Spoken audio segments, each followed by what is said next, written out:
নমস্কাৰ সকলোকে স্বাগতম জনাই ষ্টুডিঅ'ত মই জাহ্নবী হাজু হওক আপুনি কিয়নো মুখ্যমন্ত্ৰীগৰাকীৰ যেটো অফিচিয়েল জন্মদিন অৰ্থাৎ 1 এপ্ৰিল আৰু এই 1 এপ্ৰিলৰ দিনটোতে লাখপতি বাইদেউৰ ধন সোমাব মহিলাসকলৰ একাউণ্টত 1 এপ্ৰিলত মুখ্যমন্ত্ৰীগৰাকীৰ অফিচিয়েল জন্মদিন আৰু এই দিনটোত লাখপতি বাইদেউৰ ধন মুখ্যমন্ত্ৰীগৰাকীয়ে বিতৰণ কৰিব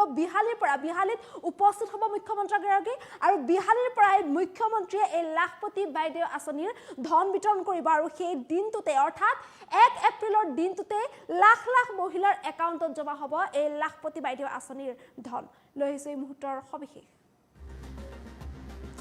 মুখ্যমন্ত্ৰীৰ অফিচিয়েল জন্মদিন 1 এপ্ৰিলত মুকলি হ'ব লাখপতি বাইদেউৰ টোপোলা মুখ্যমন্ত্ৰীগৰাকীৰ অফিচিয়েল জন্মদিন 1 এপ্ৰিল আৰু সেই দিনটোতে বিহালীৰ পৰাই মুখ্যমন্ত্ৰীয়ে আৰম্ভ কৰিব লাখপতি বাইদেউ আঁচনিৰ বিতৰণ মুখ্যমন্ত্ৰীৰ জন্মদিনত লাখপতি বাইদেউ আঁচনিৰ ধন বিতৰণৰ কথা ঘোষণা কৰিছে মুখ্যমন্ত্ৰী ডক্টৰ হিমন্ত বিশ্ব শৰ্মাই সকলোৱে অপেক্ষা কৰি আছিল ফেব্ৰুৱাৰীৰ 1 তাৰিখলৈ কিন্তু মুখ্যমন্ত্ৰীৰ অফিচিয়েল জন্মদিন 1 এপ্ৰিলতহে বিতৰণ কৰা হ'ব লাখপতি বাইদেউৰ ধন লাখ লাখ আত্মসহায়ক গোটৰ মহিলাই পাব প্ৰথম কিস্তিৰ 10,000 টকা এই টকাৰে ষ্টাৰ্টআপ কৰাৰ পিছত পৰৱৰ্তী সময়ত 25,000 আৰু তাৰ পাছৰ পৰৱৰ্তী কিস্তি দিয়াৰ বাবে প্ৰতিশ্ৰুতি প্ৰদান কৰিছে 1 এপ্ৰিলৰ পুৱাতে 10,000 টকাকৈ সোমাব মহিলাসকলৰ একাউণ্টত ফেচবুক লাইভ যোগে মুখ্যমন্ত্ৰী ডক্টৰ হিমন্ত বিশ্ব শৰ্মাই কৰিলে এই ঘোষণা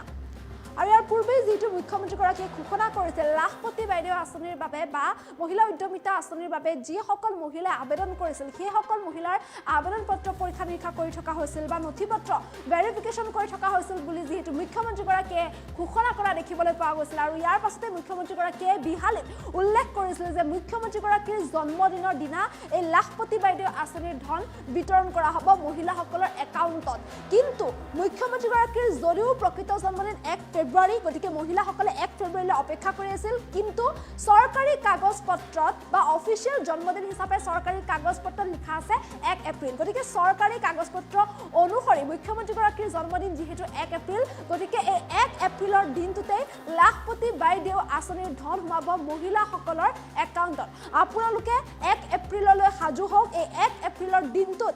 মহিলাসকলৰ একাউণ্টত এই লাখপতি বাইদেউ আঁচনিৰ ধন জমা হ'ব প্ৰথম পৰ্যায়ৰ যি 10,000 টকা প্ৰদান কৰা হ'ব বুলি উল্লেখ কৰা হৈছিল এই প্ৰথম পৰ্যায়ৰ 10,000 টকা মহিলাসকলৰ একাউণ্টত জমা হ'ব আৰু এই 10,000 টকাৰ পাছত দ্বিতীয় পৰ্যায়ত 25,000 টকা লাভ কৰিবলৈ সক্ষম হ'ব আৰু ইয়াৰ পাছত যদিহে আপোনালোক নিজৰ কাম খটুৱাত সফল হয় তেন্তে পিছৰ পৰ্যায়ত এই ধন লাভ কৰিবলৈ সক্ষম হ'ব আৰু অধিক ধন দিয়া হ'ব বুলি যেটো মুখ্যমন্ত্ৰীগৰাকীয়ে ইতিমধ্যে উল্লেখ কৰা দেখিবলৈ পোৱা গৈছে এই সন্দৰ্ভত মুখ্যমন্ত্ৰী ডক্টৰ হিমন্ত বিশ্ব শৰ্মাই বৃহৎ ঘোষণা কৰা দেখিবলৈ পোৱা গৈছিল সকলোৱে যেটো অপেক্ষা কৰি আছিল এই দিনটোলৈ আৰু সকলোৰে অপেক্ষাৰ অন্ত পেলাই 1 এপ্ৰিলৰ দিনটোতে প্ৰদান কৰা হ'ব লাখপতি বাইদেউ আঁচনিৰ ধন আৰু 1 এপ্ৰিলৰ দিনটোতে মহিলাসকলৰ একাউণ্টত এই লাখপতি বাইদেউ আঁচনিৰ ধন জমা হ'ব এই সন্দৰ্ভত মুখ্যমন্ত্ৰীগৰাকীৰ মন্তব্য আছে শুনাবলৈ চেষ্টা কৰিছো কৈ আছে যে বিহালীৰ আইমাতৃসকলক আপুনি কৈ আহিছিল আপোনাৰ জন্মদিনৰ দিনা 10,000 টকা মহিলাসকলৰ বাবে প্ৰদান কৰিব আইমাতৃসকল মোৰ আচল জন্মদিন 1 ফেব্ৰুৱাৰী কিন্তু চৰকাৰী কাগজত লিখা জন্মদিন 1 এপ্ৰিল সেইকাৰণে 1 এপ্ৰিলৰ দিনাখনে মই বিহালীত যাম কাৰণ ব্যক্তিগত হিচাপে মোৰ জন্মদিন 1 ফেব্ৰুৱাৰী কিন্তু চৰকাৰী হিচাপত মোৰ জন্মদিন 1 এপ্ৰিল আৰু সেইকাৰণে মুখ্যমন্ত্ৰী হিচাপে মোৰ অফিচিয়েল জন্মদিন 1 এপ্ৰিল আৰু সিদিনাখনে মই বিহালীৰ আইমাতৃ সকললৈকে মেট মৰা উপহাৰ লৈ বিহালীত উপস্থিত হ'ম কোনোবাই মোক কৈ আছে যে বিহালীৰ আইমাতৃ সকলক আপুনি কৈ আহিছিল আপোনাৰ জন্মদিনৰ দিনা 10,000 টকা মহিলাসকলৰ বাবে প্ৰদান কৰিব আইমাতৃসকল মোৰ আচল জন্মদিন 1 ফেব্ৰুৱাৰী কিন্তু চৰকাৰী কাগজত লিখা জন্মদিন 1 এপ্ৰিল সেইকাৰণে 1 এপ্ৰিলৰ দিনাখনে মই বিহালীত যাম কাৰণ ব্যক্তিগত হিচাপে মোৰ জন্মদিন 1 ফেব্ৰুৱাৰী কিন্তু চৰকাৰী হিচাপত মোৰ জন্মদিন 1 এপ্ৰিল আৰু সেইকাৰণে মুখ্যমন্ত্ৰী হিচাপে মোৰ অফিচিয়েল জন্মদিন 1 এপ্ৰিল আৰু সিদিনাখনে মই বিহালীৰ আইমাতৃ সকললৈকে মেট মৰা উপহাৰ আৰু এইদৰে মুখ্যমন্ত্ৰীগৰাকীয়ে ঘোষণা কৰা দেখিবলৈ পোৱা গৈছে ফেচবুক যোগে লাখপতি বাইদেউৰ আঁচনিৰ বাবে যিসকল মহিলা অপেক্ষা কৰি আছে বহুতে যিহেতু আবেদন কৰিছিল আত্মসহায়ক গোটৰ যিসকল মহিলা আছে প্ৰতিগৰাকী মহিলা আবেদন কৰা দেখিবলৈ পোৱা গৈছিল এই লাখপতি বাইদেউৰ আঁচনি আৰু আত্মসহায়ক গোটৰ মহিলাসকলে এই আঁচনিত আবেদন কৰি তেওঁলোকে অপেক্ষা দিছিল যে কেতিয়া তেওঁলোকে 10,000 টকা পাব কিন্তু মুখ্যমন্ত্ৰীগৰাকীয়ে উল্লেখ কৰিছিল যে প্ৰথম পৰ্যায়ত 10,000 টকা দিয়া হ'ব ইয়াৰ পাছৰ পৰ্যায়ত 25,000 টকা দিয়া হ'ব আৰু যদিহে মহিলাসকলে তেওঁলোকৰ ব্যৱসায়িক ক্ষেত্ৰখনত যদিহে উন্নতি কৰে বা আগবাঢ়ি যাব পাৰে তেন্তে পিছৰ পৰ্যায়ত আৰু অধিক ধন দিয়া হ'ব বুলি মুখ্যমন্ত্ৰীগৰাকীয়ে উল্লেখ কৰিছিল আৰু এইদৰে অসমৰ মহিলাসকল লাখপতি হৈ পৰিব বুলি উল্লেখ কৰা দেখিবলৈ পোৱা গৈছিল তাৰ পাছতে ঘোষণা কৰা হৈছিল যে মুখ্যমন্ত্ৰীগৰাকীৰ জন্মদিনৰ দিনটোতে এই ধন বিতৰণ কৰা হ'ব কিন্তু যিহেতু মুখ্যমন্ত্ৰীগৰাকীৰ প্ৰকৃত জন্মদিন 1 ফেব্ৰুৱাৰী গতিকে সকলোৱে অপেক্ষা কৰি আছিল 1 ফেব্ৰুৱাৰীলৈ কিন্তু এতিয়া মুখ্যমন্ত্ৰীগৰাকীয়ে ঘোষণা কৰিছে যিহেতু চৰকাৰী কাগজ পত্ৰত মুখ্যমন্ত্ৰীগৰাকীৰ জন্মদিন 1 এপ্ৰিল তেনেস্থলত এই 1 এপ্ৰিলৰ দিনটোলৈ আপোনালোক মাত্ৰ অপেক্ষা কৰক এই 1 এপ্ৰিলৰ দিনটোতেই লাখপতি বাইদেউৰ আঁচনিৰ ধন সোমাব মহিলাসকলৰ একাউণ্টত বিহালীত গৈ বিহালীৰ পৰাই মুখ্যমন্ত্ৰীগৰাকীয়ে এই লাখপতি বাইদেউৰ আঁচনিৰ ধন বিতৰণ আৰম্ভ কৰিব আৰু ইয়াৰ জৰিয়তে এই লাখপতি বাইদেউৰ আঁচনিৰ ধন সোমাব মহিলাসকলৰ একাউণ্টত অৰ্থাৎ 1 এপ্ৰিলৰ দিনটোতেই পোনে পোনে মহিলাসকলৰ একাউণ্টত জমা হ'ব লাখপতি বাইদেউৰ আঁচনিৰ প্ৰথম পৰ্যায়ৰ 10,000 টকা গতিকে 1 এপ্ৰিললৈ সাজু হওক মহিলাসকল যিসকল মহিলাই লাখপতি বাইদেউৰ আঁচনিত আবেদন কৰিছিল আৰু যিসকল মহিলাই অপেক্ষা কৰি আছিল যে লাখপতি বাইদেউৰ আঁচনিৰ ধন কেতিয়াকৈ পাব সেইসকল মহিলা এতিয়া 1 এপ্ৰিললৈ সাজু হওক কিয়নো এই 1 এপ্ৰিলৰ দিনটোতেই মহিলাসকলৰ একাউণ্টত পোনে পোনে জমা হ'ব লাখপতি বাইদেউৰ আঁচনিৰ প্ৰথম পৰ্যায়ৰ 10,000 টকা বিহালীৰ পৰাই মুখ্যমন্ত্ৰীগৰাকীয়ে বিতৰণ আৰম্ভ কৰিব আৰু ইয়াৰ পাছতে প্ৰতিগৰাকী মহিলা যিসকল মহিলা আবেদন কৰিছিল আৰু যিসকল মহিলাক যোগ্য হিচাপে বিবেচিত কৰা হৈছে সেইসকল মহিলাৰ একাউণ্টত জমা হ'ব লাখপতি বাইদেউৰ আঁচনিৰ ধন আমি পুনৰবাৰ মুখ্যমন্ত্ৰীগৰাকীৰ মন্তব্য শুনাবলৈ চেষ্টা কৰিছোঁ কোনোবাই মোক কৈ আছে যে বিহালীৰ আই মাতৃসকলক আপুনি কৈ আহিছিল